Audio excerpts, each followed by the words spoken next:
Assalomu alaykum yurtdoshlar. Mana xudo xolasi sizlarga Farg'onani qorong'ida qanaqa hamyosifetlari yorug' va tiniq ravishda bo'lishini ko'rsataman, xudo xolasa. Kunduzgisini sizlarga ko'rsatgandim, kunduzni ko'rgandilaring. Mana xudo xolasa kechkisini ham ko'rasizlar degan umiddaman. Albatta buni chet davlatda yurgan va Rossiya shahrida yurganlar, umuman chet davlatga chiqqanlar hammasi o'z jannat yurtini, o'z O'zbekiston yurtini baribir sog'inadi. Ona shuning ham qo'limdan kelgancha hozirlarga shuni ko'rsatishga harakat qilaman do'stlar. Hech qachon ekrandan uzoq bormang. Xudo xolasa men sizlarga hozir qanaqa Farg'onamiz go'zal bo'lib boryapti, O'zbekistonimiz qanaqa go'zallikka kuchayib borayotganini xudo xolasa men sizlarga qo'yib boraman. Albatta ko'rib, like bosib, obuna bo'lishni unutmanglar do'stlar. Qani boshladik bo'lmasam.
Mana qadrdon aziz muxlislarim, sizlarga xudo xolasa Farg'onani kechqurungi qanaqa go'zal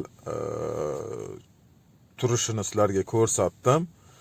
Xudo xolasa buni ko'rganlar albatta like bosib, obuna bo'lib, kommentariy yozishni unutmanglar. Sog' bo'linglar do'stlar, salomat bo'linglar.